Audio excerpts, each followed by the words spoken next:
Check.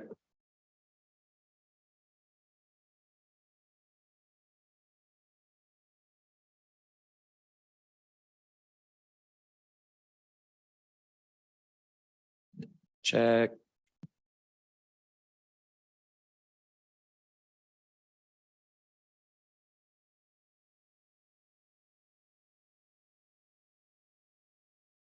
Check.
Okay, all set up.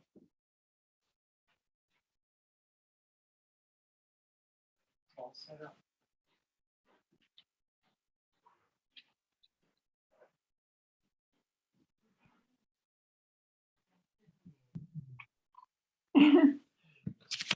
Is she sad?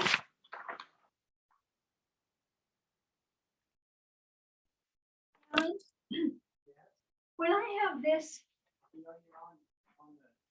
oh,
Check.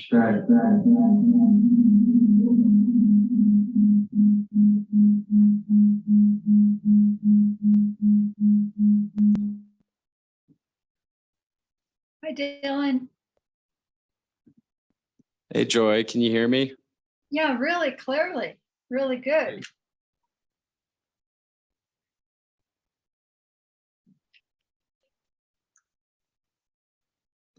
Jake, can you hear us okay?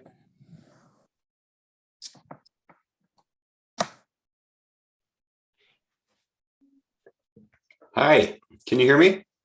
Yes, Can. Oh, great. Here, let me see if I can make this video work. Start video.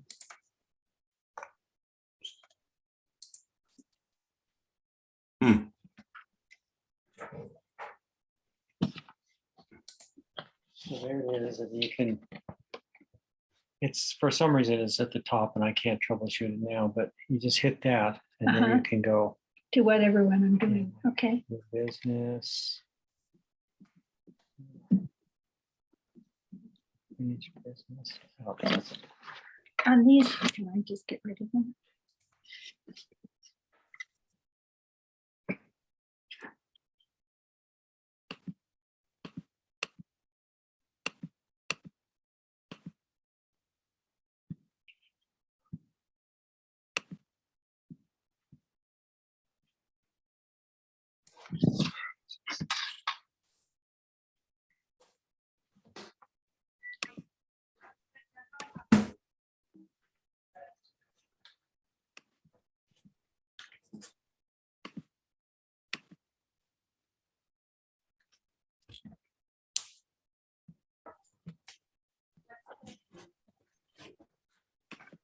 Hopefully it won't try to update. I don't, it's not letting me Yeah. get out of it. This should work. That's, I don't know why it's not letting me do that.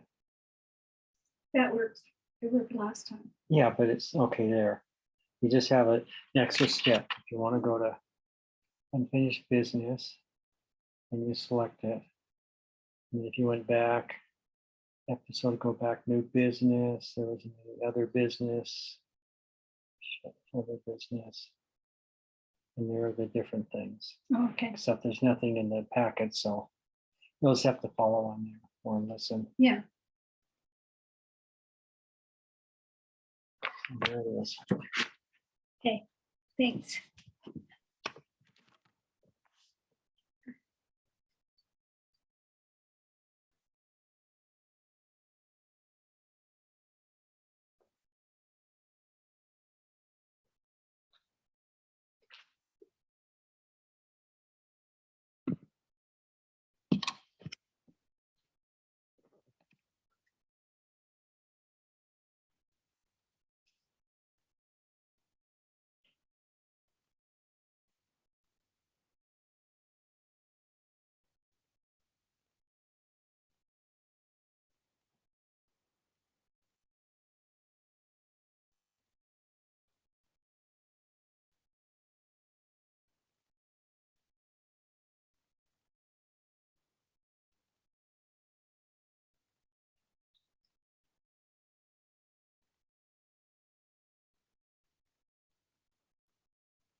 Greetings, ladies and gentlemen, and welcome to the September 7th, 2022 regular meeting of the Historic Preservation Commission.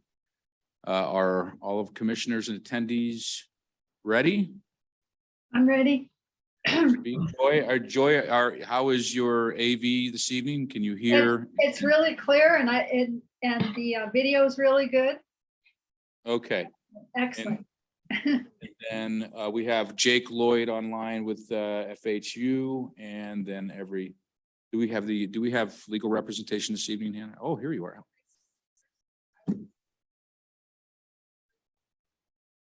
From last time, I couldn't really hear, so I thought, just in case, but good to see we've got it worked out. Great. I'm glad we got everything straightened out. Commissioner Porter has decided to stay at home again this evening with some concerns, and we all recognize that. So we're all glad you're here, and we do have a quorum. Good evening again. Welcome. The Historic Preservation Commission is composed of members who are appointed by the City Council to review proposals related to historic structures and to the Guide of Preservation Manitou Springs unique historic character. The Historic Preservation Commission is made up of community volunteers who act independently, assessing the information and then acting as a quasi-judicial body to make decisions concerning our wonderful old buildings. I am going to ask any of our commissioners for approval of minutes. I have reviewed them. I have no questions or concerns. I'd move that we approve them as presented. I second it. All in favor? Aye. Aye. Okay, majority of approval of minutes. We are going to make a change to the agenda as by the request of Senior Planner Hannah. And she has asked us to move our other business item for presentation and discussion regarding the Felsberg, Holt, and Ulvig report to item 2 prior to unfinished business, since the report is related to our unfinished MCAC 2111 material change of appearance 183 Crystal Park Road, the McLaughlin Lodge property. And for those who are listening in or in attendance, this was part of a historic inventory that was conducted in, it's been about 18 months now, am I correct? That they did this, and these are the full cover sheets that were at one time requested concerning properties that are in historic districts. So they're more comprehensive with full historic backgrounds regarding the properties, justifying their inclusion in the said historic districts. So with that, I will say, Hannah, shall we call up our representative? Did you want to introduce? Oh, right. I will go ahead and let me go ahead and thank you for catching that, Pamela. I appreciate that. Let's go ahead and introduce ourselves. I'm Douglas Keithley Edmondson, Chair of the Historic Preservation Commission. Ann Nichols. Pamela Wright. And Joy Porter. Thank you, Commissioners. Susan Presti, Vice Chair, is not in attendance this evening, and she is excused. Great. Thank you, Chair Edmondson. For the record, Hannah Van Nimwegen, Planning Director for our City of Manitou Springs. I want to introduce Jake Lloyd with FHU to do a quick presentation regarding the items that Doug just described. So I think with that, I'll go ahead and turn it over to Jake. And Jake, if you have any issues sharing your screen, just let us know.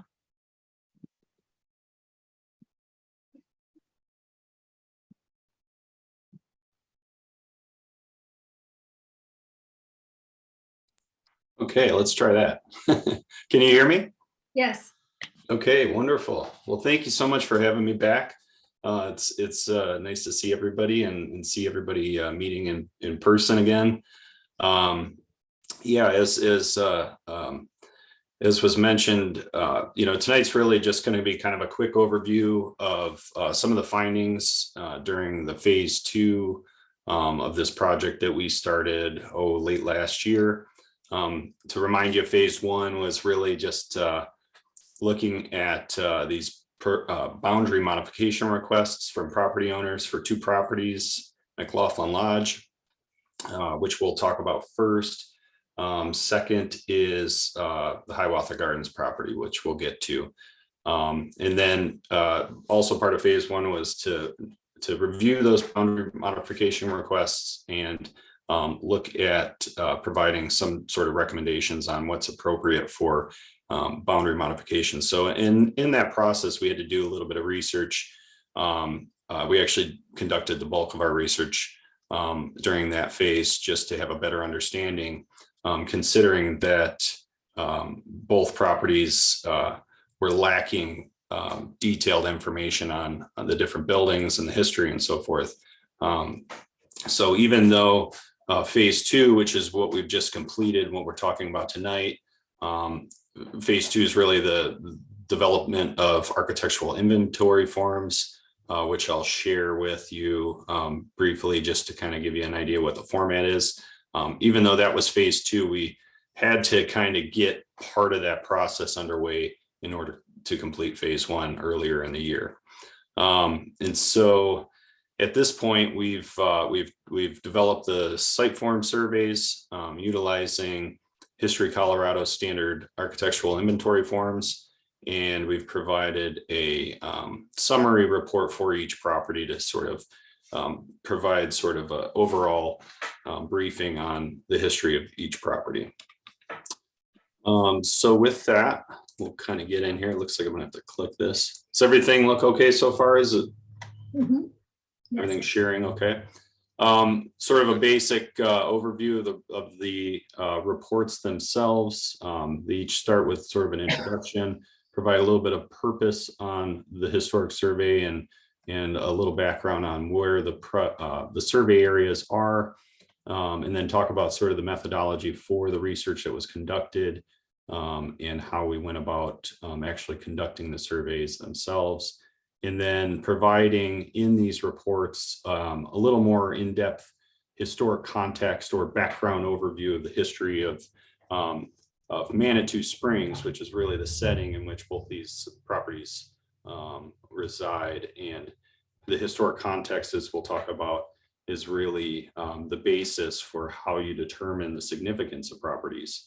And so the report kind of tries to provide an overview of that. And then we get into the results of what we really found for each property and the architectural maybe evolution or development, particularly notable for the McLaughlin Lodge is just the various phases of development that occurred.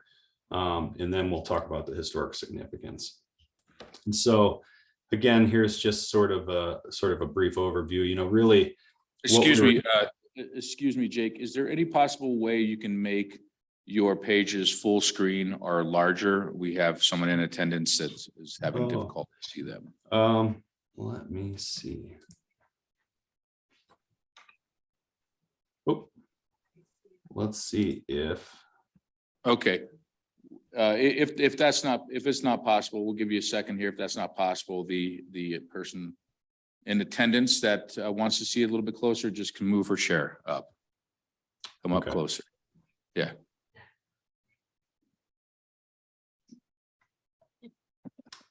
Yeah, I apologize. I didn't realize it would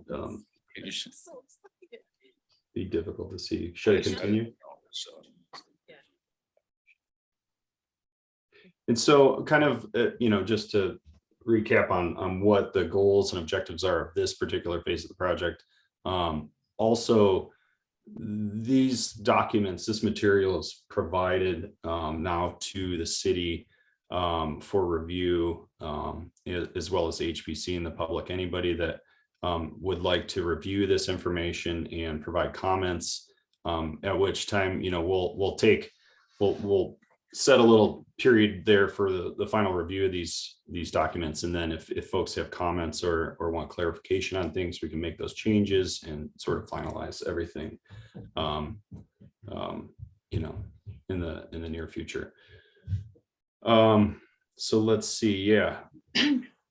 Ultimately, yeah, these reports both kind of provide an overview. The project survey area, in this case, this is McLaughlin Lodge property. It's really defined by the legal parcel boundary. And the address for this property is 183 Crystal Park Road.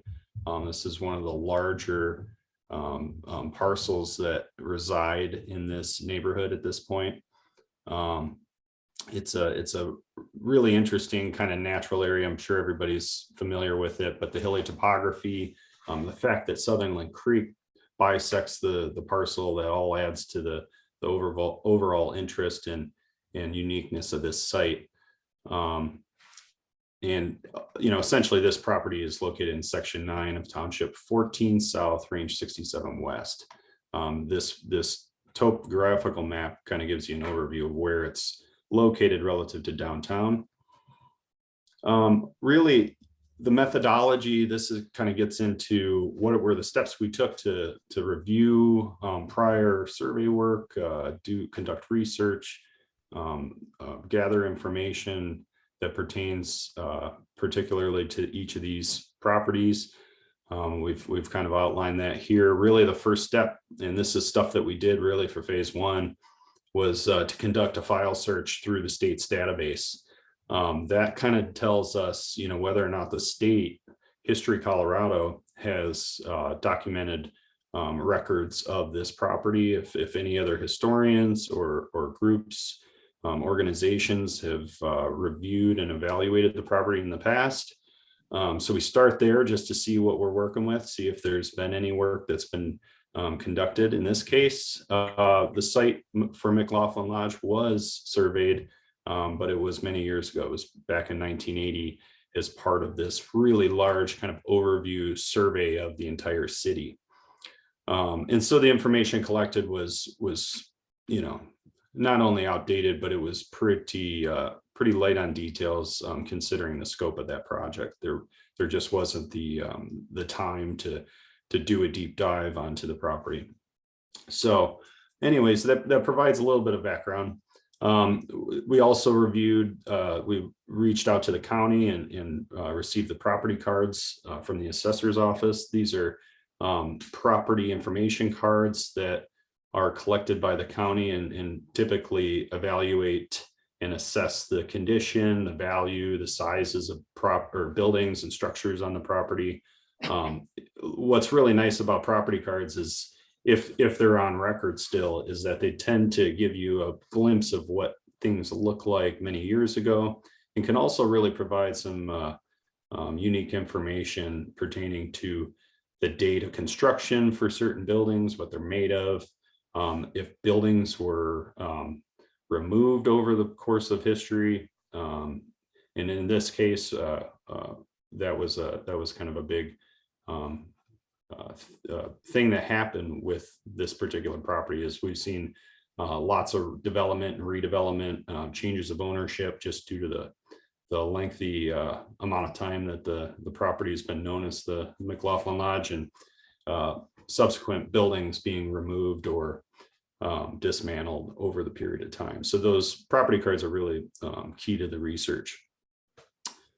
Also, the Manitou Heritage Center, that was a really great resource.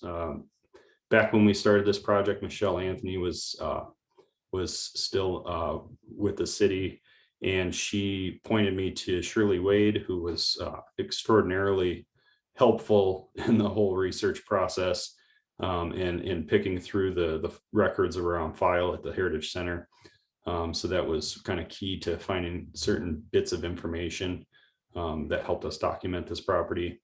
Also, historic newspaper articles are unbelievably helpful. You tend to be able to find really unique tidbits of each property's history, and just different things that have occurred, the names of different businesses, who were owners, etc. Oral interviews, happened to have a real nice chat with some local residents of the area around McLaughlin Lodge. That was really helpful in just understanding some of the evolution and development that occurred over time, and how different families that live in the area have a connection to these areas, or to this particular property, I should say. So that was real helpful.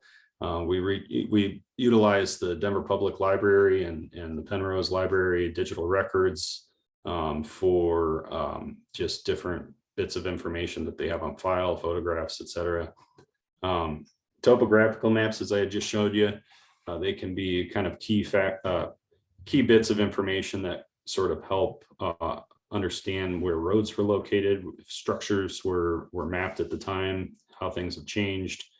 And that can be particularly useful. And then also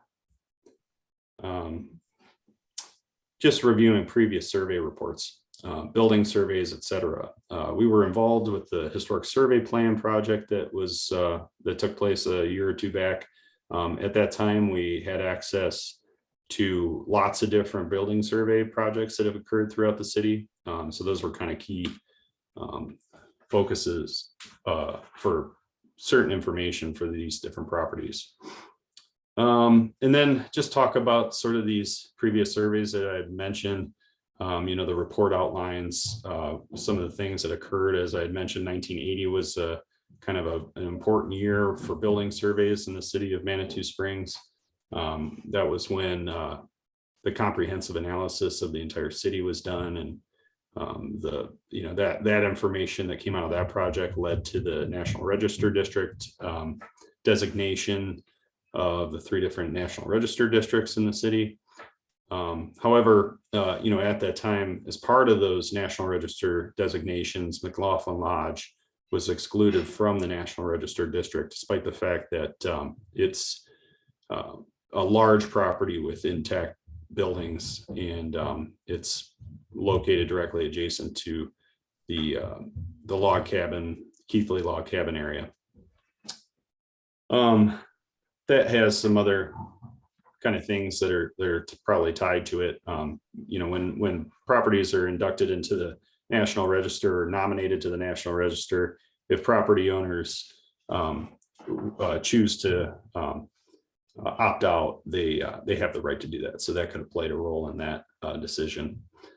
But yeah, essentially, the 1980 survey provided some good baseline information for how the property was perceived as potentially significant. As I had mentioned before, the development of historic context, really kind of outlining the different eras of the development of Manitou Springs is key to not only understanding how things developed over time, where building occurred, and how the evolution of the city sort of unfolded, but it also provides a backdrop for how we determine the significance of these types of properties. So there's different eras, the pre-European settlement era, when native inhabitants utilized the area and found the area that's now the city sacred ground, and utilized the natural springs. That was very important to native tribes, the Utes, the Cheyennes, the Arapahoes, for thousands of years prior to this European settlement in the early 1870s, I should say. So that's kind of a bit of the historic context from that era. By the late 1860s, early 1870s, we're looking at the development of the area of Manitou Springs is this idea of this picturesque resort. General William Jackson Palmer, who was involved in developing the Denver and Rio Grande Railroad, was real key in sort of identifying the area as a special place for attracting tourists. And so that's a whole nother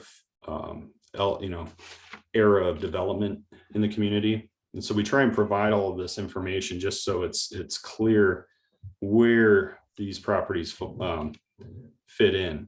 For McLaughlin Lodge, auto tourism destination, this is sort of the early 20th century after World War II, or World War I, I'm sorry. This is really when automobile tourism started to pick up steam, and a lot of different modes of vacationing and visitation to the area began to change, away from sort of train arriving to this place by train to starting to have access to individual motor automobiles, and the subsequent development of auto courts and cottage camps. So this is really kind of where this particular property fits in. And then later on with, subsequent development, the area being more of a heritage tourist town with its historic properties, from the 1970s to the present, and becoming more of a bedroom community for folks to live. And then ultimately, we lay out the results of what we found. The site forms, as I'll show you in a minute, really identify the different details of the different buildings and sort of the different, the architectural background, the description of the site from an architectural standpoint, what the architectural history is and associations and so forth. But this is the results section that I'm showing you here of the report. This is really how it all fits in. Right. So I mentioned earlier, the early 1870s was this idea of creating this picturesque resort town for visitors to the area. But really the log cabin district and the McLaughlin Lodge arose out of that auto tourism era, which began in really kind of the teens and 1920s. Here's some different pictures. The picture at the top gives you an idea of what McLaughlin Lodge looked like. This is sort of the earliest photograph that we could find. This is from the 1920s. This building in this photograph is actually the main lodge, which is still there today. There are some things that have changed. There's, part of that porch has either been removed or enclosed, probably just enclosed. Brick pillars, and so some other elements have been added to the building over time, but ultimately that building still resides on the site, and that, as you'll see, is sort of the earliest of the structures that were developed there. McLaughlin's Lodge also had an airport. This is a picture from 1928 that kind of was more of a promotional piece to sort of illustrate the interesting and versatile modes of access to this site. This airstrip was located up on the higher part of the hill above the site. What is now known as Clarksley Road was probably the most likely candidate based on just its levelness and length of level crown that's there. But yeah, so there were just a number of different things that that really were unique early on in this for this particular site. Later, the lodge really marketed itself as a place for comfortable amenities in a rural sort of natural environment. Originally, what's interesting about this property is that despite the fact that it's only 9 acres now, historically, when it was first developed, it was envisioned to be this really grand park of expansive park covering 500 acres or more, which kind of blended in with Crystal Park, which is farther up.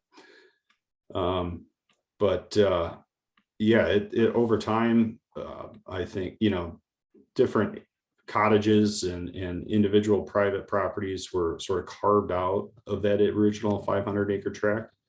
And, at one time, this particular lodge property contained 75 cottages, and those have all been kind of divvied up and sold as individual lots.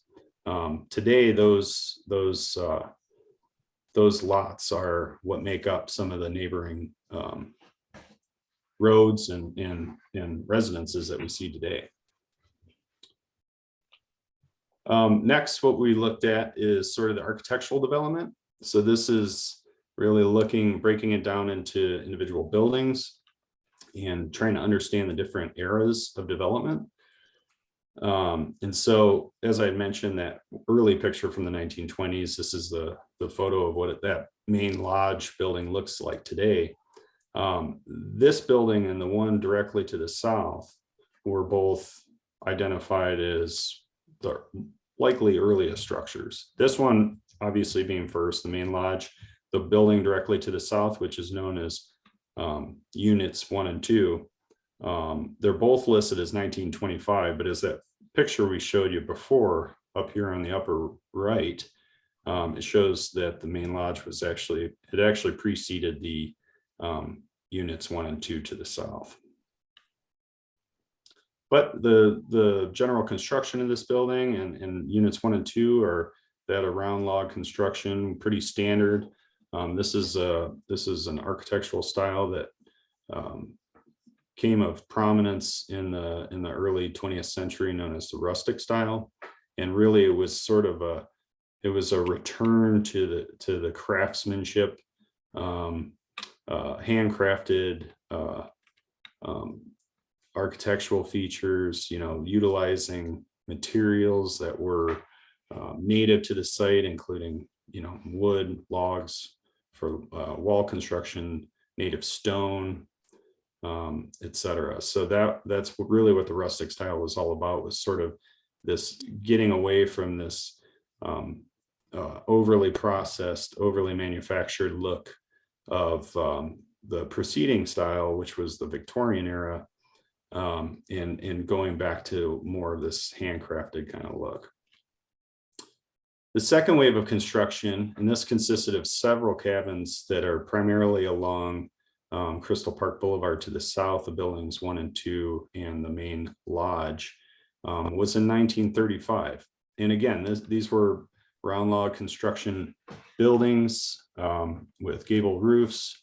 There was some log slab siding utilized and gable ends, and wood windows, wood trim, porches. That was pretty typical of these buildings. So they occurred along Crystal Park Boulevard, and they were also constructed directly to the east, still in kind of that cluster of buildings close to the main lodge. In that 1935 wave, we see a couple of different building construction types, the one on the top being round log construction. But what's really interesting are these square or hewn log buildings that there's a couple of on the site. And this type of construction and just the condition and the age of these types of buildings really are more reminiscent of buildings that were likely dismantled from a different location and brought to this site. Really, the square log or the hewn log construction method was developed during the pioneer era. And it's likely that some of these buildings or these cabins that utilize this square log construction on this site really were salvage buildings from a different location. And they really add a lot to just the general character and the sort of the rusticness of this particular site, the one in the middle being the example of that.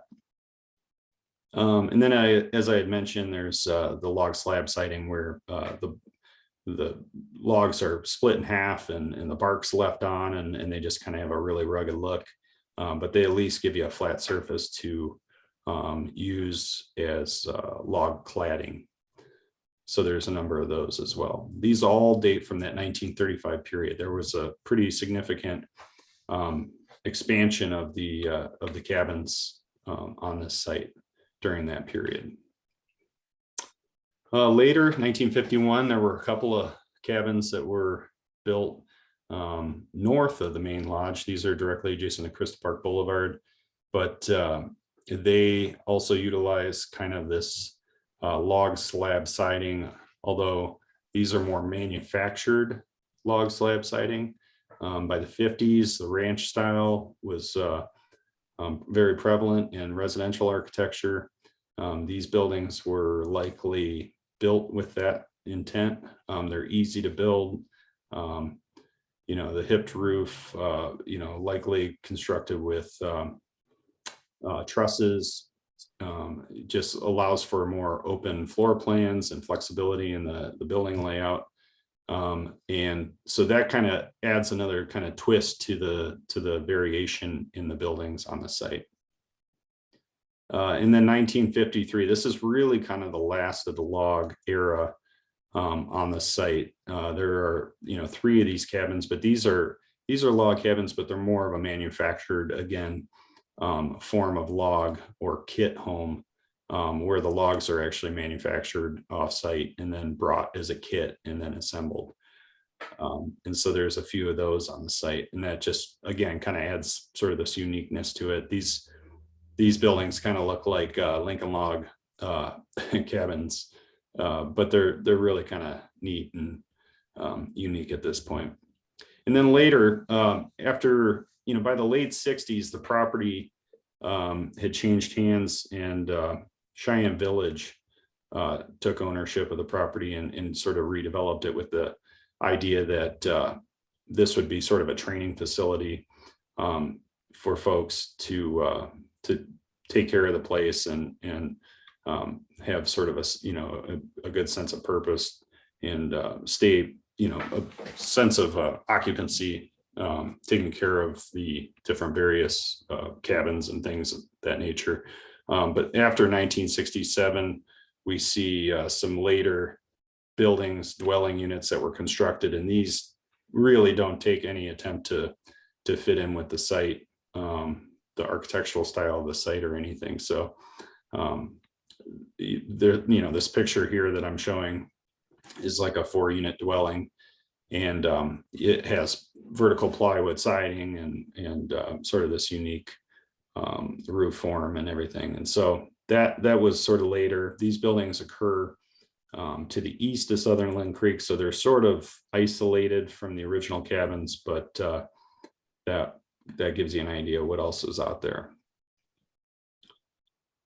And so, as I had mentioned, the historic significance is really based off of developing that historic context and understanding where these properties like the McLaughlin Lodge fit in. Historic resources are defined as buildings, structures, sites, districts, or even objects that qualify for inclusion in the National Register of Historic Places, or the Colorado State Register of Historic Places, or even at the local level with the City of Manitou Springs local preservation ordinance for definition of local historic district. And so when we evaluate these properties through the standard History Colorado site forms, it's really focused on the National Register criteria. However, the state register criteria is quite similar to that, and so we can make some assumptions and notes about whether or not the property can fit in with either the state or the National Register significance criteria as outlined here. Just to note, anything that's designated or found to be eligible for the National Register also is automatically eligible for the state register, but doesn't work the other way. And so really, this particular property was found to be significant under what's known as criteria A.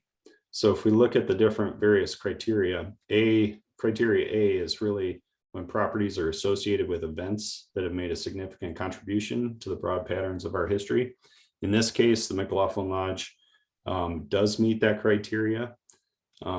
It was an early auto tourist destination and resort in the rustic style that helped sort of pave the broader patterns of development in the log cabin district. The neighborhoods we see today were heavily influenced by that, as can be seen in other log buildings that are found nearby. So criterion A, it does meet that. We didn't find a lot of information on Albert T. McLaughlin, who was the original developer and visionary for this property.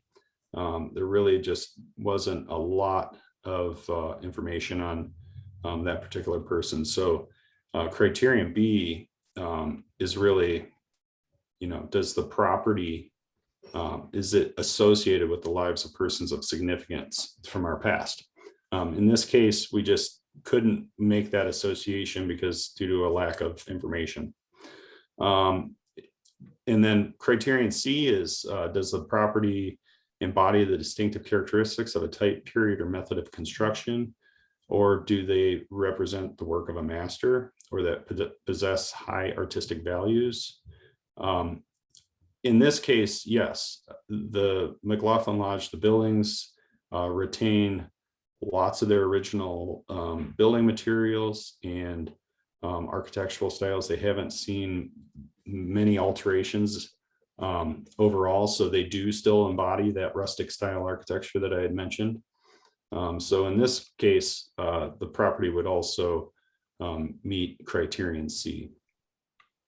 And then criterion D is this, does the property have the potential to yield information important in prehistory or history? And typically this criterion D is associated more with archaeological sites. There really isn't a lot of potential for the site to meet criterion D, mostly because of just the various ground disturbance and things that have occurred with the development of the various cabins. So that, let me share the architectural inventory forms real quick, and then we'll move on. This is what they look like. This is a survey form. The first section being just identification of the site, and then going into the geographic location information.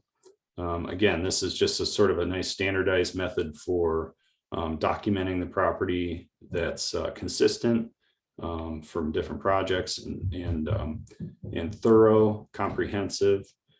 The third section of the site form near the bottom is the architectural description. This gets into what are the dimensions of the building, what's it made out of, using standardized language that's set forth by History Colorado, and then a thorough architectural description.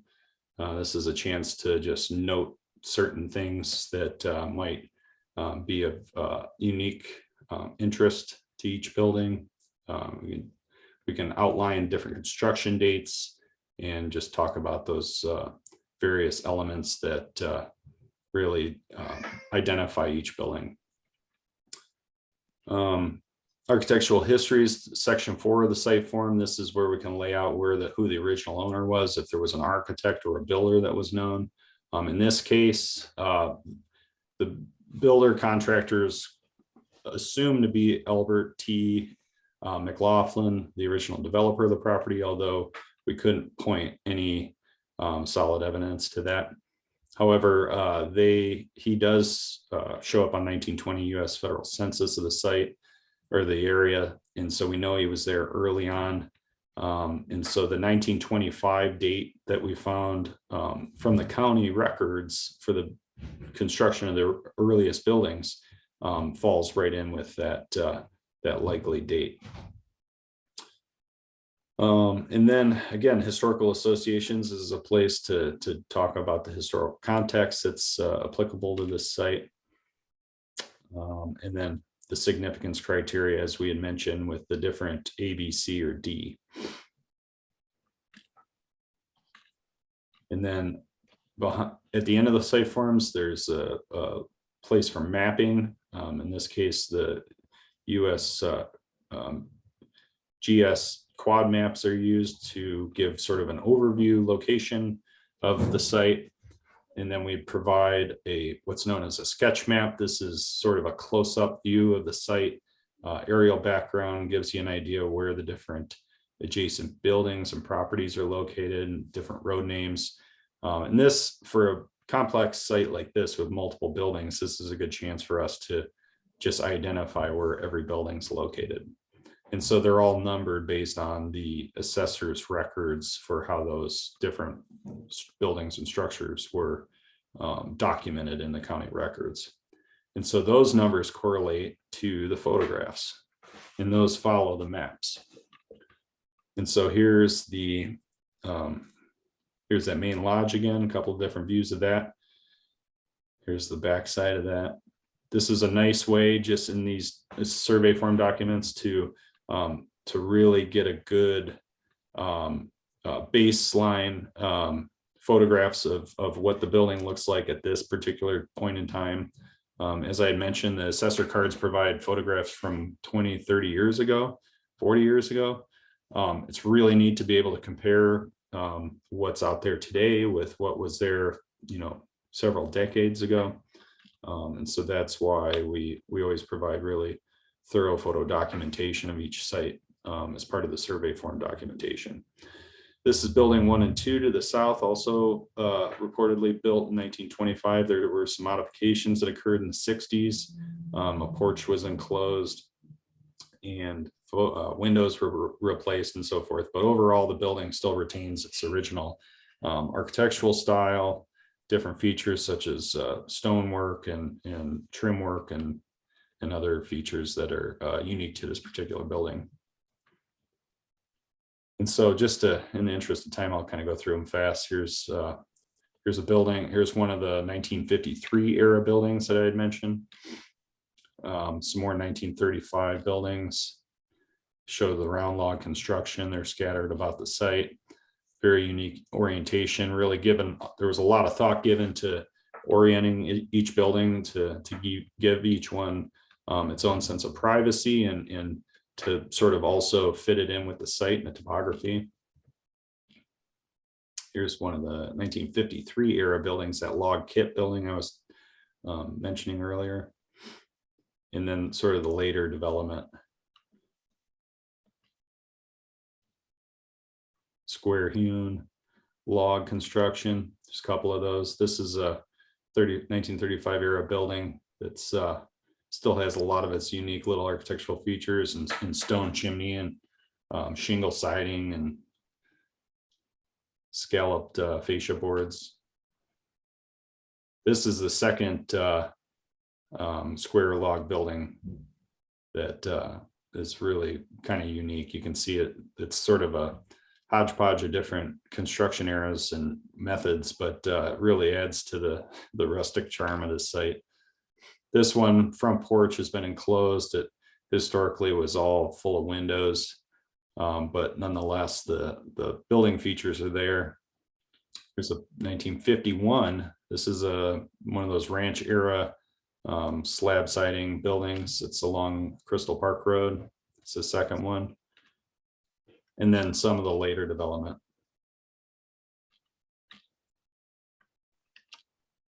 So that is McLaughlin Lodge.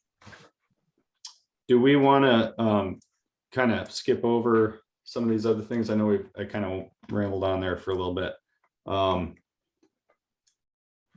are we looking in the interest of time? Yeah, Jake, actually, we have a request to review the Hiawatha Gardens presentation also. Quickly though, there's not as much relevance with that particular report that you have made up for this evening's meeting. So just an outline and overview would be fine. Great. Okay, perfect. Thank you, Jake. Does this show up? This is the second report. So this is for Hiawatha Gardens. Again, same format, purpose, project, sort of an introduction into, where the site's located, how this fits in with the overall phase 1 and phase 2 of the project, the purpose and approach to surveying the property through History Colorado's architectural inventory forms, and then getting into the project survey area, again, utilizing that USGS quad map for general location and sort of juxtaposition with the greater downtown area. This particular property, while today we've defined the site as being sort of what's there today. It's the two parcels, the one fronting Old Man's Trail, the second one being listed off of El Paso Boulevard. Historically, it probably didn't develop that way. It looks like maybe the parcel against Old Man's Trail was the original parcel, and the piece to the east, which is a little bit larger today, it's a parking lot. I think it was sort of added later. Again, methodology is kind of the same, utilizing a lot of the same sources. The nice thing about this particular property, or the research on this particular property, is that quite a bit had already been done by Deborah Harrison, who was part of the Manitou Springs Task Force for Hiawatha Gardens, when she compiled the information for the Soul of Manitou music. I think most people are familiar with that, so we won't get too bogged down in those details, but that was a really great wealth of information that was collected. It really provided a nice sort of outline of the evolution of the site and how it was used, and just sort of its prominence as a concert and dance hall in the late 19th and early 20th century. And so again, just to be brief, this particular property was not previously surveyed at an individual level, going through the process that I've outlined here. It was included in the 1980 when the city developed its local historic preservation district boundary. The Hiawatha Gardens property was included in that local boundary. It was not, however, included in the National Register district boundary, which was designated 3 years later in 1983. Old Man's Trail sort of created the boundary for the eastern boundary of the National Register district, and with Hiawatha Gardens being directly to the east, it was not included. But it was included in the local preservation district that was established at the time. And then in 1996, the city underwent sort of a revisitation of the local historic district boundary, and it removed a lot of properties that were either vacant or just excessive, and maybe not, there wasn't a real clear understanding of whether or not it had any historic associations with the town's past. And so at that time in 1996, when the boundary was being revisited, Hiawatha Gardens was actually removed from the local district. Again, though, that sort of highlights the importance of conducting these architectural surveys and this historic inventory work. There wasn't a survey for this property, so nobody could point to, hey, this Hiawatha Gardens was associated with, early concert and dance hall development, throughout the West, and it attracted all of these big names, et cetera. So there really wasn't that information to reinforce this idea that it needed to be in the local preservation district, and it was subsequently removed. And so fast forward 2016, the city purchases the property. It's utilized for parking for a number of years, and eventually city council forms the first version of the task force to consider different options for the property, to conduct a feasibility study, and just evaluate different options for how to utilize this city-owned property for the benefit of the community.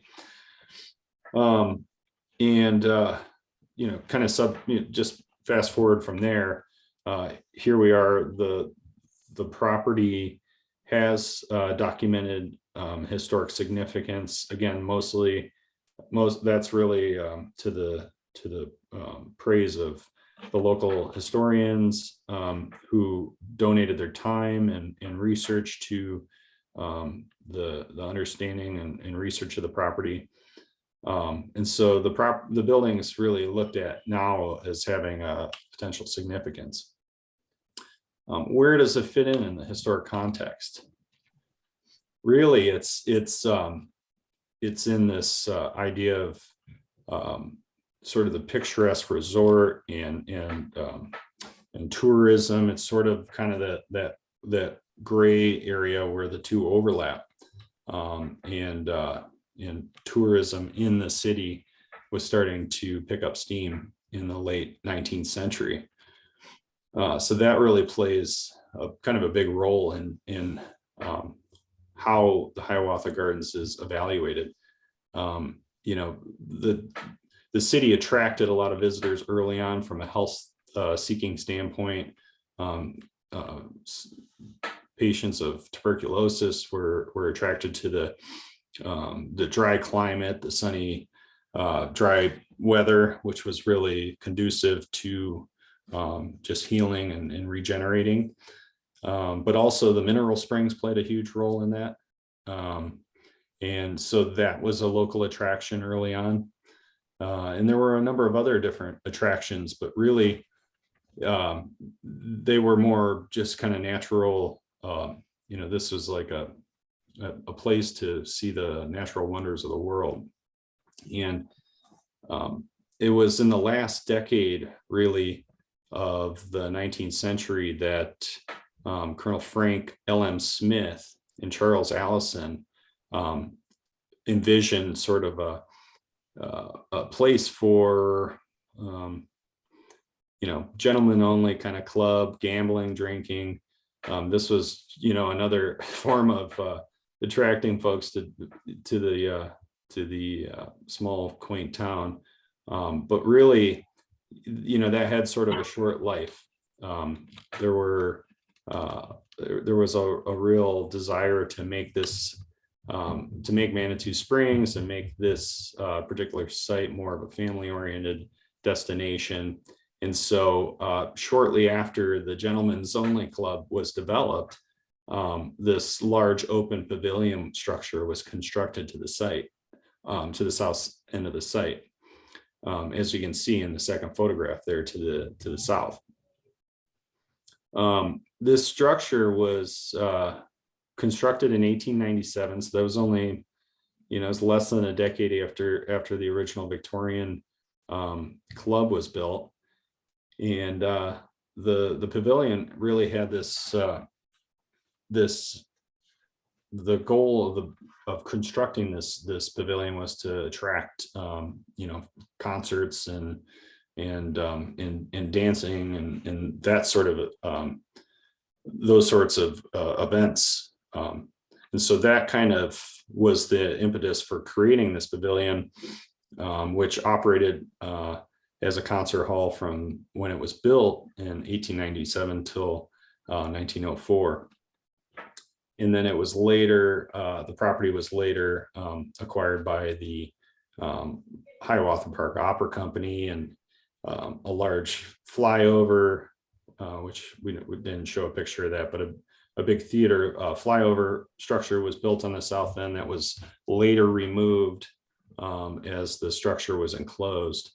But it went through sort of a number of different uses there, hosting just a diverse array of different things aside from concerts, also vaudeville. There were boxing matches that were held in this venue at one point. And so it really kind of had this, it developed this local following for its event space in the early 20th century. And at one point, the original Victorian portion of the site, which is to the north, in 1920, it actually caught on fire and it burned to the ground. And so there was this desperation into trying to figure out how to reutilize the site. And quickly, the success of the dance hall and the concert venue led to the redevelopment of the site immediately. And the following year, the north end was completely reconstructed. Of course, it had a different format. It was really focused on expanding this dance area, this dance hall space, as you can see in the picture to the bottom. And so this was sort of how the property evolved throughout the first couple of decades of the 20th century. Later, dancing, you know, was sort of all the rave and really took over the use of this site. Big band music gained importance in the 30s. It was sort of this resurgence of getting orchestras again, but more on the big band, genre with these some of these big names that were coming through the Manitou Springs area, and just the names like Fred Waring and Duke Ellington played at this venue throughout the early 20th century. That was sort of how the place evolved. And so the structure itself was enclosed. It was there was a need to create sort of a finished interior space, whereas before it had been kind of an open pavilion. And so this was later, the Hiawatha Gardens venue was later sort of dubbed the largest and best ballroom, and it rivaled some of the other nearby dance halls in the region. And so really up through about the late 1950s, the Hiawatha Gardens had this big following for different dancing and big band uses. And really that's where a lot of its significance is derived. But by the late 1950s, the site had changed ownership, and so it sort of underwent a big format change, and ended up being converted into a restaurant.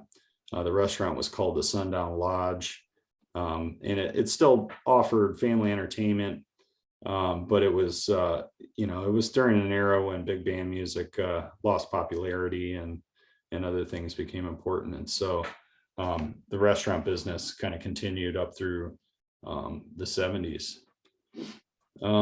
In the 90s, it sort of expanded again.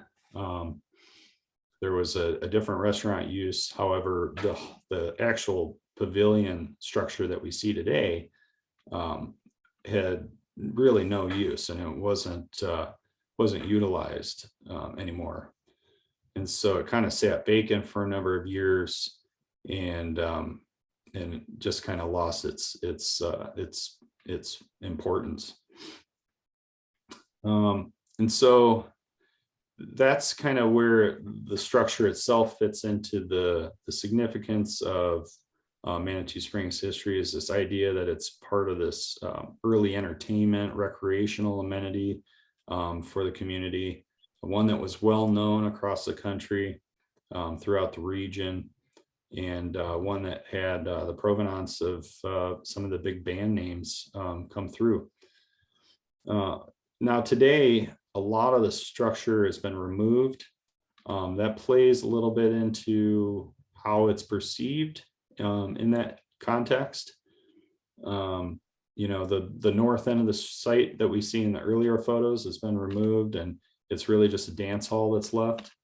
But the dance hall is really the portion of the structure that carries the significance of that entertainment and recreational use. And so when we're evaluating the significance of this one, we look at, has this property contributed or made a significant association with that historic context of entertainment and recreation. And in this case, I would say that the dance hall does. I think it meets criterion A, despite the fact that a lot of the structure has been removed. We really, again, couldn't tie the property's significance to any particular people. And since a lot of the structure has been removed over time, that it's kind of hard to say that it would meet criterion C, just because from an exterior standpoint, a lot of the building materials, details, and so forth have been lost to just alterations and changes in the actual building. So this particular property, I would say, is eligible under criterion A, just for its association with early entertainment and recreation in Manitou Springs. And as a result, it meets the criteria of the state register. And recently it was inducted into the local Manitou Springs commercial core sub-district. So hopefully that's kind of succinct enough. Here's the site forms for that. Again, the same format, all the different properties that are utilizing these forms. It's just kind of a nice standard format to put all of this information in so that it's easy to retrieve at a later date. And again, documenting the history, changes, different owners, different uses, etc., and then documenting its significance. Here's some maps. And then some existing photographs of the site. So again, the north end of the structure is gone, but it still does retain its unique queen rod truss system. The interior portions of the space are very unique. All of this exterior trim that you can see under the soffits and the frieze board, those are all unique elements that kind of give you a taste of what the original detailing looked like. And then underneath, looking at the substructure, stone foundation, the rough sawn floor joists, etc. Those are all unique components that kind of help illustrate the different eras of its development. So that I'm going to end there. And if anybody has any questions, I'm happy to answer them at this point. Well, thank you, Mr. Lloyd, for those comprehensive reviews of the properties in question. Do any of the commissioners or staff have questions for Mr. Lloyd? Planner Van Nijmegen? Planner Becker? Thank you, Chair Edmondson. Staff does not have any questions at this time. Very good. Maybe just one question for Hannah. So what step now?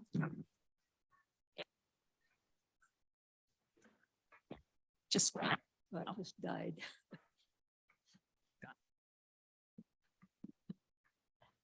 Thank you, Commissioner Nichols, for that question. So at this point, this is a conclusion of phase 2. And so we will share the documents that have been presented to the commission we'll share with the commission the documents that were presented tonight.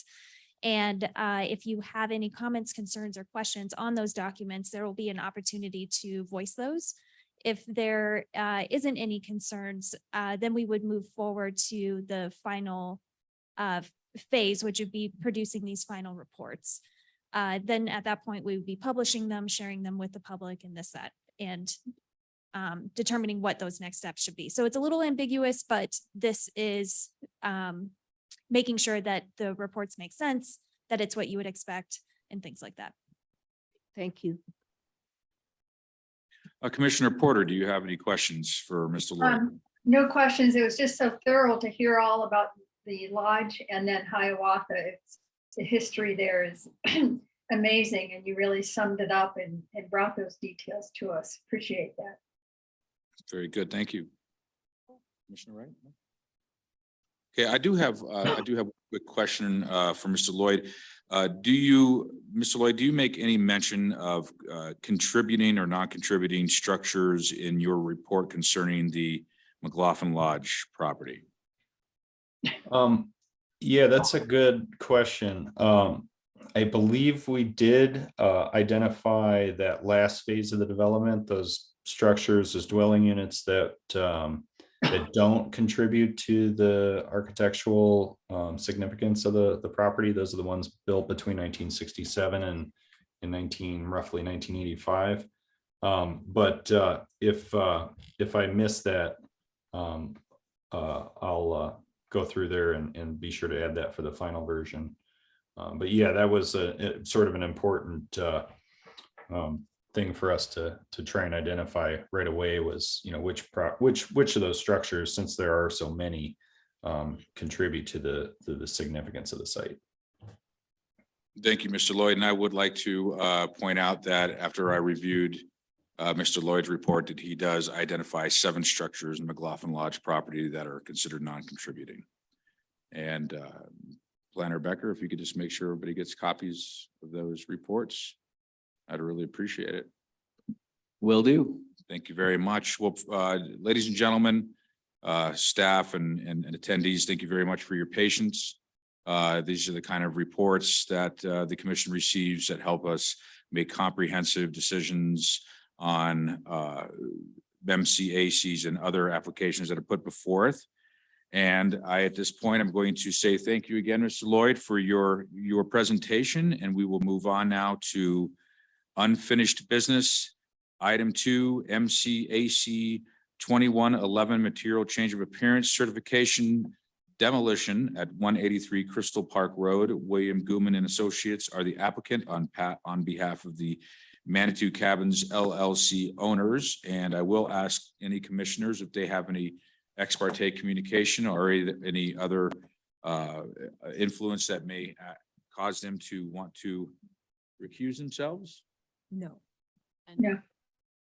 Very good. Well, if we could bring the applicant up and we can hear the staff report. Good evening, commissioners. Tonight's item is a request for demolition of 3 structures in the Keithley Log Cabin Subdistrict at 183 Crystal Park Road. The applicant for the request is Bill Gooman of William Gooman and Associates on behalf of Manitou Cabins LLC owner.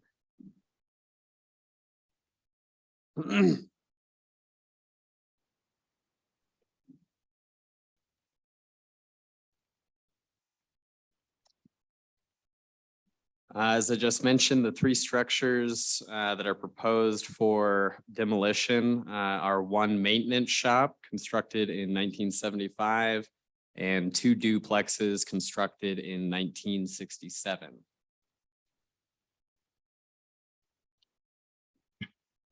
So the site plan depicts the maintenance shop here near the northern boundary and the 2 duplexes closer to the eastern border there.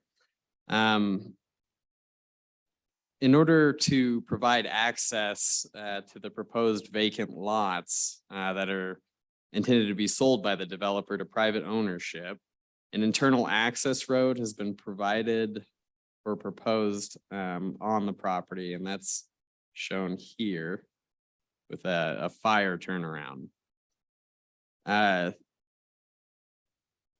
The access has been required by the city to align with Mountain View Road, which is just on the other side of Sutherland Road here. And so the requirement is that the new access road aligns with Mountain View Road here. The access has been required, as I mentioned, to align with the end of Mountain View Road. The alignment and placement of the access as shown is needed to allow the proposed vacant lots to be sold by the developer. The access alignment is restricted by the need to create code compliant lots. Those are the vacant lots that they're proposing here.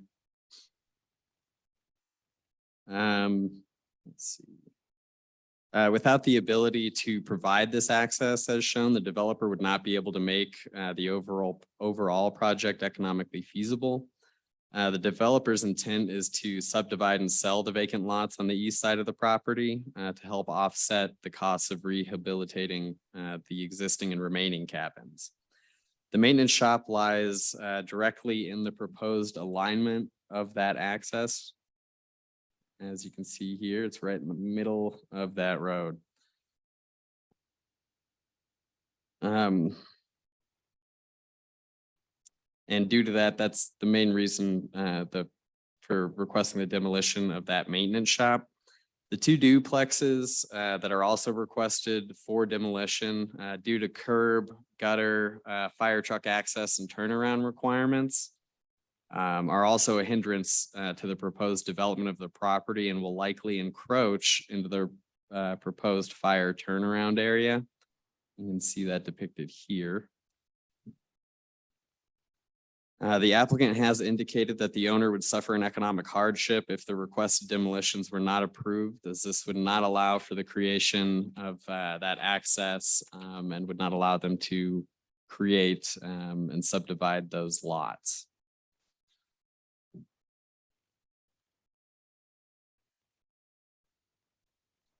So regarding the demolition process, the code states in section 1704-080C2 that staff shall determine if the structures in question are A, primary structures over 50 years old or less than 50 years old and either listed on the National Register of Historic Places or eligible for such designation, or B, secondary structures over 50 years old deemed important to the interpretation of a specific property or historic preservation district as a whole. The application indicates a request to remove the following structures from the property located in the Keithley Log Cabin subdistrict. And that's the maintenance shop and the 2 duplexes. The maintenance shop and duplexes are located on the east side of Sutherland Creek on the property. The Felsberg, Holton, Olivig evaluation and report states that many of the historic buildings on this side of the creek had been removed from the site, including as many as 6 cabin structures, which dated to the 1935 timeframe since the 1960s. The report also indicates that the portion of the property to the east of Sutherland Creek, if removed from the historic district as previously requested, would not diminish the significance of the property on the west side of the creek.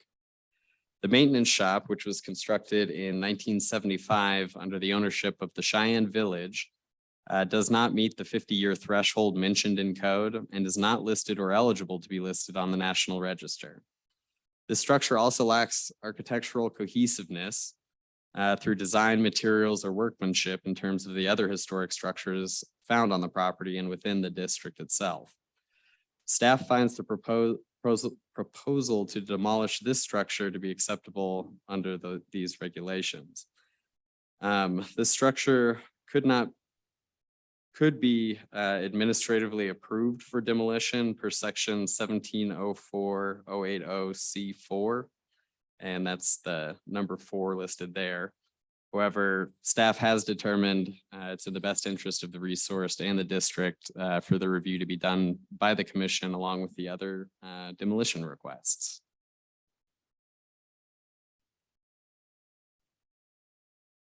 So regarding the historic significance of the structures, staff used the 5 criteria shown here in evaluating the individual structures for their historic significance.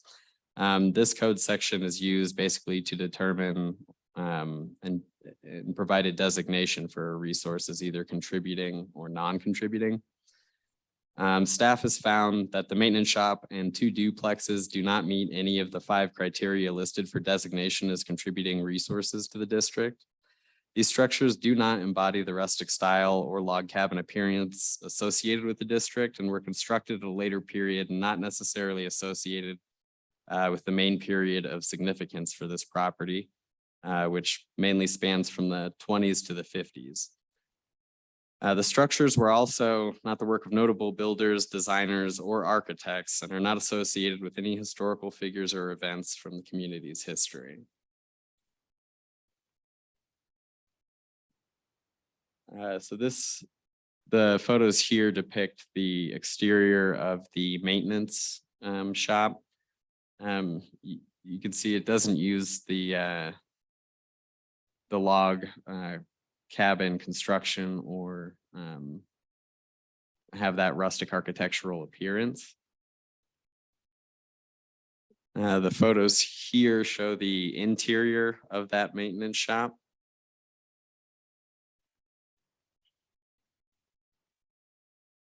This is the exterior of one of the duplexes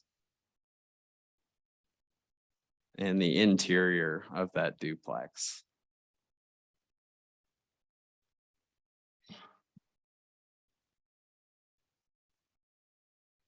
These are photos of the second duplex on the exterior, as well as the conditions on the interior.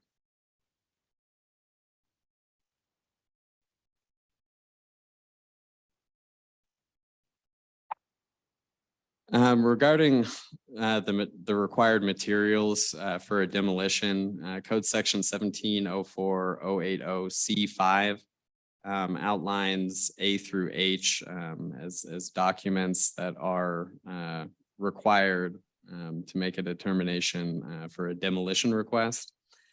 And though some of the documentation regarding the structural integrity of the buildings and some in-depth financial information is missing from the application, it is staff's opinion that it is well documented and recognized that these three structures lack historical significance and do not contribute to the property's character or to the subdistrict as a whole. Staff also feels the proposed demolition could actually improve the integrity of the property by only retaining structures that do embody historical physical features and architectural qualities that enhance the historical values identified within the subdistrict. The structures proposed for demolition were not constructed during the main period of significance for this property and do not possess historic integrity in context that is representative of the rustic architectural style. For this reason, it is staff's recommendation to approve the demolition with the finding that the intent to preserve the historic significance is not harmed with the proposed removal. Related to the economic hardship component, which is outlined in section 1704-090. The applicant's narrative states that the maintenance shop and two duplexes are not economically feasible to rehabilitate due to their location. The owner of the property will be seeking approval of a major development plan and major subdivision from the Planning Commission, in which the existing property will be subdivided into condominium or townhome lots for the existing structures. Those would be the remaining cabins and other structures. And the vacant land will be subdivided into buildable lots to be sold individually to private ownership for development. In order to access those lots, which will be created as part of that process, a roadway will need to be constructed partially through the existing property. The city has required that the new road align where Mountain View Road currently ends, thus continuing the road across Sutherland Road onto the current property. The development requirements for this roadway would not allow for these structures to remain in place while maintaining the required alignment from the city. Denial of the request to demolish the maintenance shop and duplexes would not allow for the roadway to be constructed to access the vacant lots intended to be sold by the owner. And not being able to access or sell those lots as a result would result in an economic hardship.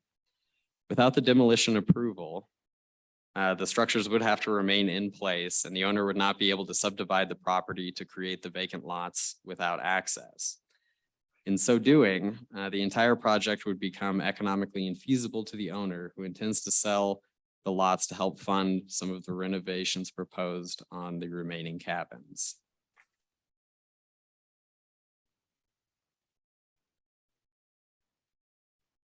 According to the El Paso County Assessor's information, the property was sold by Cheyenne Village, Inc. to Manitou Cabins LLC on January 6th of 2021 for the amount of $1,220,000. Staff is not aware of any previous relationship between the two parties prior to the sale or purchase of the property. The current ownership only extends back to January 6th of 21, which is a time frame of approximately 1 year and 8 months from the time of purchase to this hearing. To staff's knowledge, there have not been any income received as part of any activity on the property under this ownership. The applicant has not provided any information or documentation related to operating and maintenance expenses under the ownership. However, staff is able to track through permitting on the property under this ownership that the owner has spent $62,024 in roofing materials and paid $2,356 in use tax to the city for those materials. This does not include any labor costs associated with that work.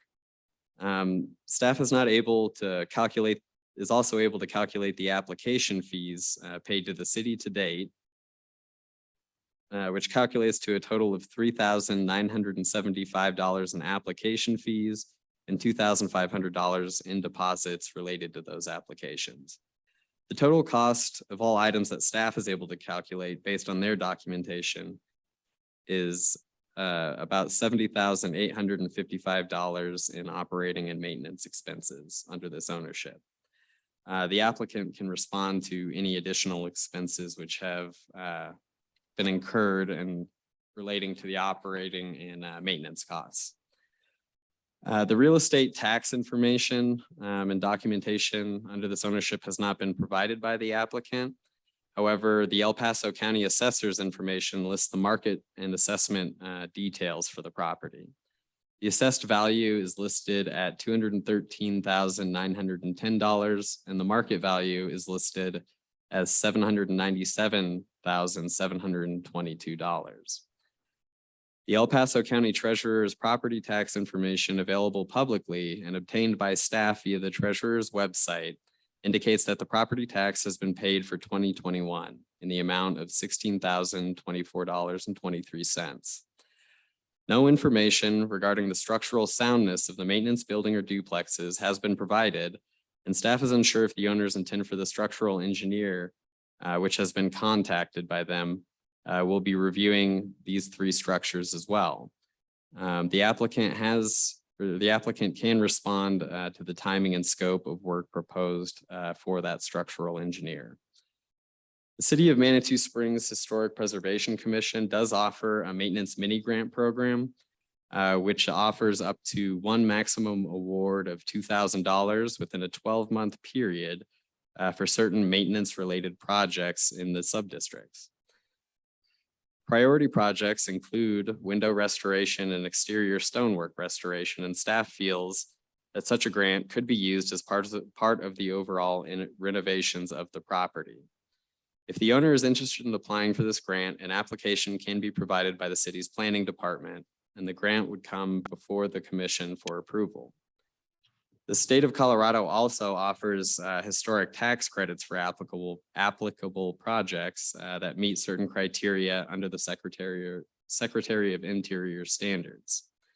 However, the 1990 tax credit has expired and is no longer in use by the state, and the 2014 tax credit can only be utilized for residential projects. Staff is unsure whether the proposed renovations would qualify for the 2014 tax credit, because despite the residential zoning of the property is currently assessed under a commercial use. Though the future use will be residential, staff is unsure whether the tax credit can be applied for under the current tax assessment. If the owner is interested in applying for that 2014 tax credit, staff recommends having the property reassessed under a residential use prior to making that application. The tax credit application does require an MCAC and approval from the commission as well. No further information or documentation has been provided by the applicant or requested by staff or the Historic Preservation Commission. Any further information needed can be requested of the applicant by the commission, and the applicant can respond to more detailed questions regarding the specifics related to their claim of economic hardship when they are invited to the podium to speak on behalf of their request. And finally, staff's recommendation. Staff recommends approval of MCAC 2211 for demolition of the maintenance shop and 2 duplexes at 183 Crystal Park Road. Again, though some of the documentation regarding the structural integrity of the buildings and some in-depth financial information is missing from the application, it is staff's opinion that it is well documented that the structures lack historic significance and do not contribute to the property's character or to the subdistrict as a whole. Staff also feels the proposed demolition could actually improve the integrity of the property by only retaining structures that do embody historic physical features and architectural qualities. The structures proposed for demolition were not constructed during the main period of significance for this property and do not possess historic integrity and context that is representative of the rustic architectural style. And that concludes the staff's presentation. If you have questions, I'm happy to answer them. Thank you, Planner Becker. And I could tell from my package that you and Anna von Nijmegen have worked very hard on putting this together for us, and we appreciate it very much. Commissioners, do we have any questions for staff? I do. Please. Isn't the access road out of our purview? It is out of the purview of the Historic Preservation Commission. So it's just an FYI. It's illustrating one of the needs for the it's illustrating a need for the demolitions. Without that access road, as in that alignment that the city is requiring, they wouldn't be able to subdivide the property without access and sell those lots, basically. Understandable. Okay, thank you. And just one follow-up question, Dylan. I'm assuming although the staff recommendation focuses on the historical significance, that staff also agrees that they have demonstrated that it would not be economically feasible to either leave those three structures in place or to remove them and rehab them in some other location. Is that accurate? Could you rephrase the question? Does staff agree, as the applicants are arguing, that it would not be economically feasible to have the three structures proposed for demolition remain in place because of the plan for the development, or to remove them, to move them to a different location and keep them in place? In their current location, they would not, if the structures were not demolished, they wouldn't allow for the creation of that access road. And would then, the whole project becomes economically infeasible because they cannot sell those lots to fund the rehabilitations. Correct. I just wanted staff, since that's not addressed in your written recommendation, to acknowledge that the economic feasibility does appear to not meet the criteria in code. Thank you. Okay, Commissioner Porter. So we're only talking about the maintenance shed and the two duplexes that were built in 67 and the one in 85, not the 1935 cabin at this time. We're not discussing that. Correct.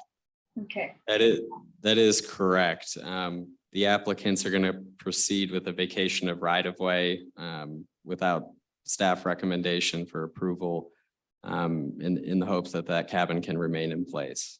Okay. And so the three structures that we are making just a recommendation then to council, since council does the final decision and the demolition. Is that correct? That is correct. Okay. All right. Thank you, Dylan. Thank you.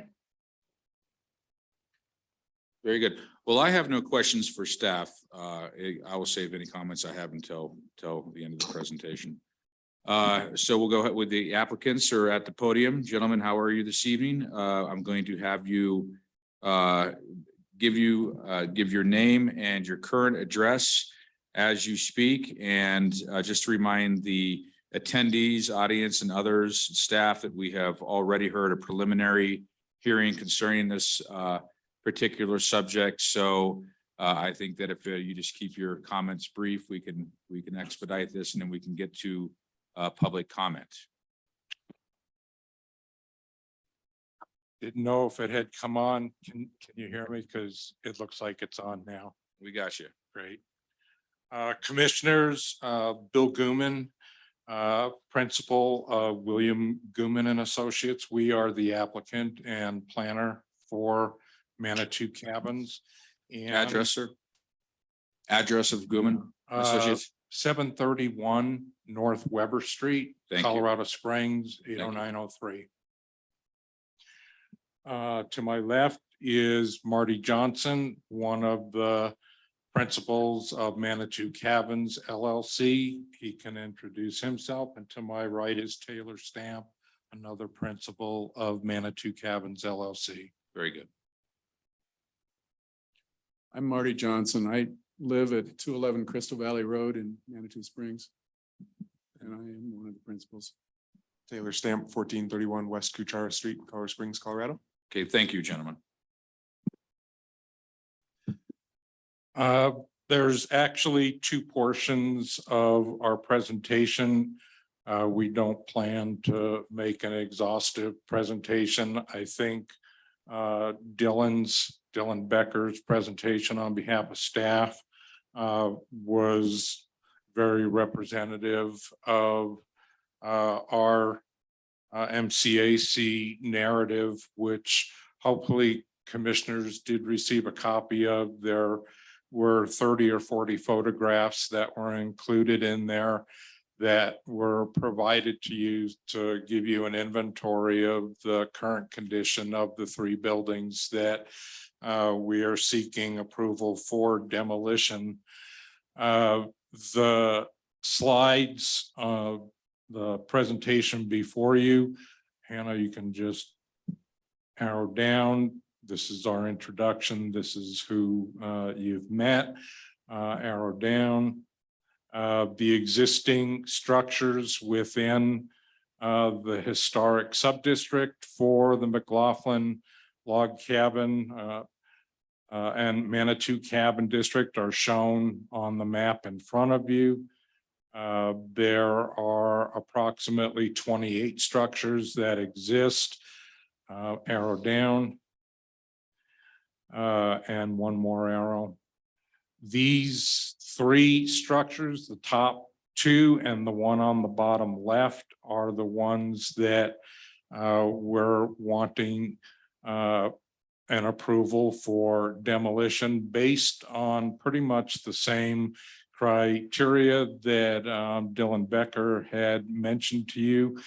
The placement of the main arterial road that's on the site plan was not arbitrary. That was fairly deliberate in the early phases of our development planning for the 9 new lots that we're proposing to develop and sell. As staff had indicated, the garage structure in the upper left there sits right in the middle of the new road that is proposed. If we had an option of realigning the main road to access the 9 new lots, we might not be looking to demolish the garage structure. One thing that I would like to point out, it's been mentioned that the garage structure was built in 1975, and according to our records and finding, was actually 1985 that it was built. So that might make a difference there as far as if it actually fits within the criteria of it being 50 years old or older. We're real close, but we're not there. But given the alignment of the new interior road, that garage is best suited for demolition. The other 2 cabins are, call them duplexes. I don't know if they're actually cabins. They were built in 1967 as far as we're able to determine. We did provide photos of the interior as well as the exterior. They are plywood sided buildings. The interior of both of the duplexes have seen better days. They would have to be completely gutted and refurbished if they were to be reutilized. But again, because of the configuration of the internal road and the requirement for a turnaround to satisfy fire requirements at the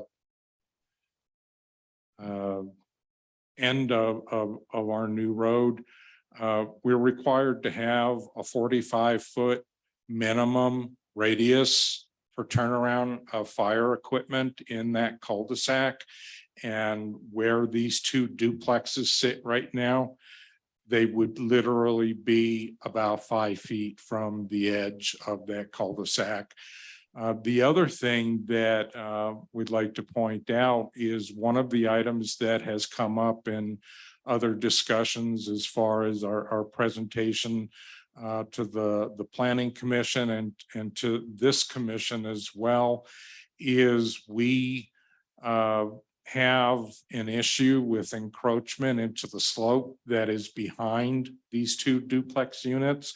If those units were to remain, and we were not able to use the space that those duplexes occupy right now, we would be forced further into the slope, which would not create a desirable situation. The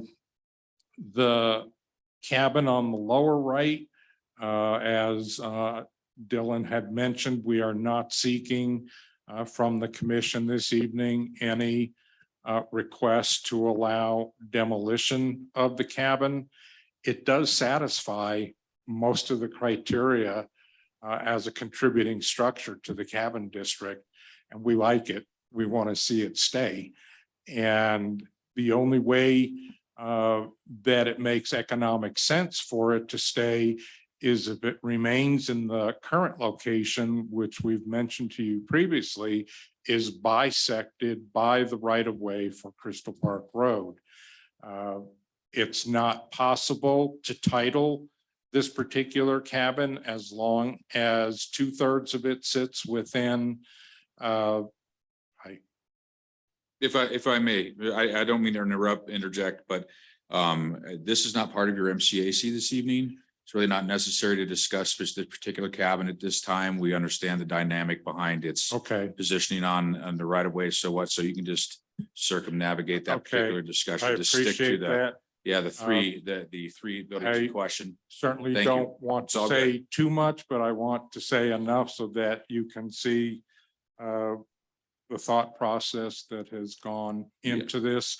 The one thing that I will mention is, because we were asked the last time to provide a cost for relocating the cabin, and we did provide an itemized cost for relocating cabin 7 elsewhere on site. And thank you. We saw that in our package.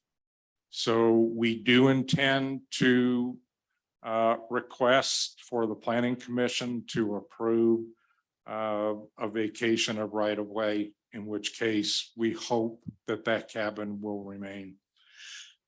So I think, yep, there we go. One arrow down. There is the garage location, the garage and maintenance shed. There are the 2 duplexes. And the last arrow is the cabin that's not part of the discussion tonight, but it's on the map anyway. Arrow down, request, arrow. We are seeking demolition of duplex number 28 and 29, 30 and 31. Both of these structures, we believe, were constructed in 1967, and the garage/shop building, which was constructed in 1985, as they are non-contributing structures to the Manitou Cabins Historic Subdistrict. And as far as cabin 7, I mentioned we'll seek a variance to try to keep that cabin in place where it sits right now. In the event, and I think this is relevant, that the vacation of Crystal Park Road right of way is denied, the applicant on behalf of the owner will request for cabin 7 to be demolished, and as much that there is a $400,000 plus price for relocating the cabin, and it's just not economically viable to consider that for a 690 square foot structure. And with that, I think we're concluded. Okay, very good, gentlemen. Thank you very much. I'm going to ask right now if the commissioners have any questions for the applicant. None? Okay, very good. Well, gentlemen, thank you for coming this evening. You could retain yourselves for questions possibly later. We are going to be moving on to the open hearing, public hearing aspect of this application. Thank you very much. Thank you. I am going to be asking if there's anyone in attendance that would like to speak in favor of the applicant's request? Yes, ma'am, please approach the podium and try to speak closely into the microphone. Your name and address, please. Okay, there's a little button and you see little green lights. There you go. Little better. Thank you so much. Smokes. I'm a singer, so. should All be right, really give it to projecting. us. Laura Steinbach. I live at 1 Loretta Lane in Manitou Springs. Neighbors to this particular project, and I just wanted to come here to show my support for Manitou Cabins LLC. They've been incredibly cooperative to neighbors, forthcoming with information. We've walked their property. They've shown us the buildings of that they plan to demolish. They've showed us plans. They've met every requirement that I'm aware of that the city has asked for them.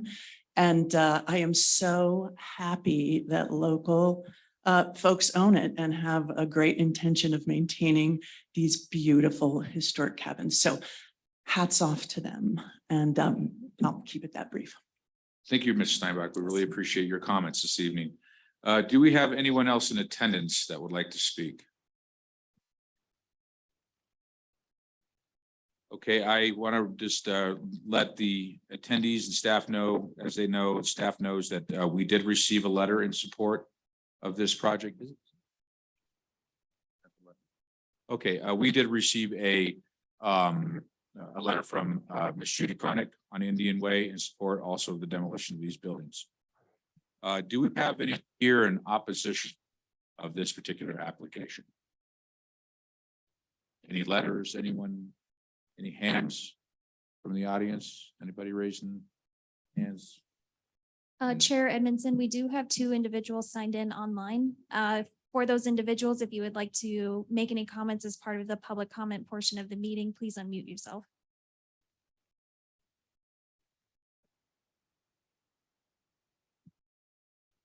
And I will go ahead and say this. I do see Dale Stamp and then Mary Ruth that are in attendance showing on the screen. If either one of you have comment, could you please raise your hand? Very good then. Thank you, Hannah. Well, we will go ahead and close the public hearing aspect of this application and open it up to commissioner discussion. Commissioners, do we have any questions or anything concerns you'd like to share at this moment? I would simply indicate, I think that staff and the applicant have done a very thorough job in documenting each of the requirements listed in code. And I think they have proved their case. And I would be ready to make a motion. Very good. No? Okay, well, I would just like to thank the gentleman coming this evening, all your hard work on this particular property. I've been watching it very closely since it bears the namesake of my great grandfather and the Keithley family. And also it'll be nice to see these buildings go. So that way, when you do subdivide this, as you know, the buildings and I think the audience is aware that anything is built will have to be in the spirit of the log cabin district. So I will entertain a motion if we have one. Can I make a comment? Yes. Yeah, I just wanted to say that because we had that report on the property and it was so detailed, I think that really helps inform our decisions about what we need to do for that. I do wonder about some of the trees, in the pictures, the big trees. I'm hoping that they try to preserve as many as they can, and when they put, when they do the demolition, to protect some of the trees and the foliage that's around there as much as they can. Otherwise, I agree with Ann on the presentations. Thank you. Sure, and I'll go ahead and make a comment to that, Commissioner Porter. I would say about 6 months ago, we had an arborist come through the property and do a lot of work to the willow and the silver maple and other trees that are in that area that were unstable and had broken limbs and whatnot. They did have to take down a couple of trees that were unstable, but they did trim up a lot of trees and give them hopefully a few more decades of good life. With that, I'm ready to entertain a motion. So I would move that we, and I guess we're recommending approval Yeah. of MCAC 2211 based on staff's recommendation with an additional finding that it has been demonstrated that it would be economically infeasible to not demolish, to try to renovate and not demolish the 3 structures. I'll second it. All in favor? Aye. The vote is unanimous, gentlemen. You have your demolition approval from us, that is. And I think we have one more item, and thank you all for coming this evening. We have one more item on our agenda this evening. That is item 3, discussion regarding goals and visions related to the city budget. Not quite sure what it is we have with that. I do see our city administrator Denise Howell in the audience. Can you enlighten us what this may be about? Thank you, Chair Edmondson. For the record, Hannah Van Nimwegen with the City of Manitou Springs Planning Department. So as we are rapidly approaching, and I guess I should say we are in the middle of budget season. And so it's important that we discuss the planning department's budget, but specifically the budget that's within the purview of the Historic Preservation Commission. So that's what I was hoping to talk to tonight and make sure that it reflects what you would expect from us in this next year. Can we have a raise? As long as I get one too, just kidding. So just as a quick overview of what we're hoping to propose. So historic preservation incentives is a budget line of $5,000. That is in a continuation from 2022. That's something that exists in the budget now. This is essentially a program that helps reimbursement or to help reimburse homeowners from costs that are are basically triggered because they have a historic property. And most commonly, that means reimbursement of up to 25% of additional costs to install or to add color to concrete in accordance with our codes. The other piece is a historic preservation grant. Essentially, this particular budget line is a pass through from the state. So if a homeowner were to apply for a state grant, we would actually pay them from the city's budget and then the state would pay us. So this is just front loading that so that we were able to hop on a payment quicker than having the state send it directly. The third is where the fun stuff kicks in. So we are proposing a budget of $21,400. This essentially would cover sending 2 planning commissioners to the Saving Places Conference with travel and lodging. I've been to this conference. I'm not sure if anybody here has, but I found it really informative and I really enjoyed going. What? What's Yes. this? Yeah. So, and they have specific training. They have training for historic preservation commissioners specifically. So I wanted to make sure that there was an opportunity for commissioners to attend if you wanted to. I'm not going to force you to go, but I'll pay my own way. secondly, this also allots $10,000 for sub-district sign toppers. That's something that's in the budget now. And we would be wanting to carry that forward into 2023, largely because we want to give us the extra year to get those installed. So we have started to research what it would take to install those, looked at design options, and then how many we would need. So we're starting to pull that information. I'm just not confident that we'll have them installed by the end of the year. So this would be allowing us to take 2023 to finish that project. The third item is another $10,000 to continue an existing program, which is the maintenance mini grant program. It was kind of mentioned tonight, but it does allow up to a $2,000 award for applicants when they are working on specific projects or maintenance related projects for their historic home. It helps alleviate some of those additional costs that are usually found with renovating older homes. So that program doesn't, I don't know how out in the, or how aware the public may be of that program. We don't have a lot of applicants, but we are intending to put out a huge information blast that this program exists and continue it into 2023, because I do see a lot of value in it. Lastly, or I guess I should say, our goals for this budget is to continuing education for commissioners, is specifically related to historic preservation. Also incentivizing preservation by supporting maintenance work, supporting that Manitou aesthetic like colored concrete, and supporting state grant opportunities by acting as that pass-through. We also are hoping to further identify sub-districts by distinguishing them through these sign toppers. And the last thing that I wanted to touch on is what input do you have for staff? What would you want to accomplish in 2023 that we can make sure we're working on and planning for? Or if you think this is a decent summation. I guess my one question would be, when we finish the kind of plan about surveying the entire community, and I think whoever did that, and it may have been FHU, identified sort of priorities. And I think at some point we had intended to go for grants to help get that done. Has that progressed at all? Thank you, Commissioner Nichols. That's a great question. So in this year's budget, we had allotted some level of match for doing this survey. However, before I started, the grant hadn't been for. And so that kind of left us out of luck for 2022. Right. 2023, we're going to look at other opportunities because we are pursuing with other high priority projects with the State Historic Fund, like the Carnegie Library and things like that. So, and we're also looking to what we can accomplish in-house. So some of that work may be something that we can work with a series of graduate students to help fill out those survey forms. What other options exist outside of hiring a consultant? But it's definitely on our priority list as something we want to, that is important, especially those high priorities that are listed in that document. Great, thank you.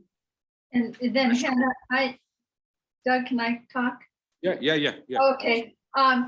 Just Hannah, when you heard the presentation from Jake on FHU on the inventory, I think there's a great value in starting to get some of our properties under that. I understand we have 3 big projects plus a swimming pool. Things are happening in our town. And I just want to say that to continue with Jake Lloyd when we can, to start getting the surveys done. And I appreciate graduate students, but I think the professionalism of his company and how they do their research is real important, that we start looking at our surveys, since the last ones were in the 80s. And I understand about not having it in 22 and maybe even not in 23, but certainly it's something that we need to keep in our in the back of what we need to do. Thank you, Commissioner Porter. I did take note and we will look further into that. Thank you. Otherwise, it looks good to me, the budget, what you have put down. Yeah, thank you, Commissioner Porter. Yeah, it looks fantastic. I guess one comment I would have is the sign toppers. I'm very interested in that. I would take that's going to be a sign that would go on top of streets, signs, identifying a sub-district with a name and possibly some sort of icon on it. Will we be able to review and vet those icons, signs that are going on top? Yeah, absolutely. Great. I think that depending on what we wanted to do, we could do some type of sub-district visioning where maybe some residents come in and maybe they vote on what their favorite is, or we work with the Historic Preservation Commission. There's a lot of options, but we definitely want input on what is most appropriate. That's fantastic. Yeah, and I feel that when you have things like sign toppers, it gives people more of a sense of place when they're in a historic district, and particularly when it comes to the survey. We got a great overview from them earlier, but these property by property surveys, when somebody new comes to town, they buy a property and they say, hey, what is this about? Who's telling me what to do with my property? And they get this sort of pedigree about their land. Again, I think it gives them a sense of stewardship and may even give them a more encourage them to be more sensitive to the preservation of their home. So I agree with that completely. Anything we can do to help. Great, thank you. And with that, I don't believe we have any more items on our agenda for the evening. So I will call for a motion to adjourn. So moved. Meeting adjourned. Bye, everybody. All right, thanks again.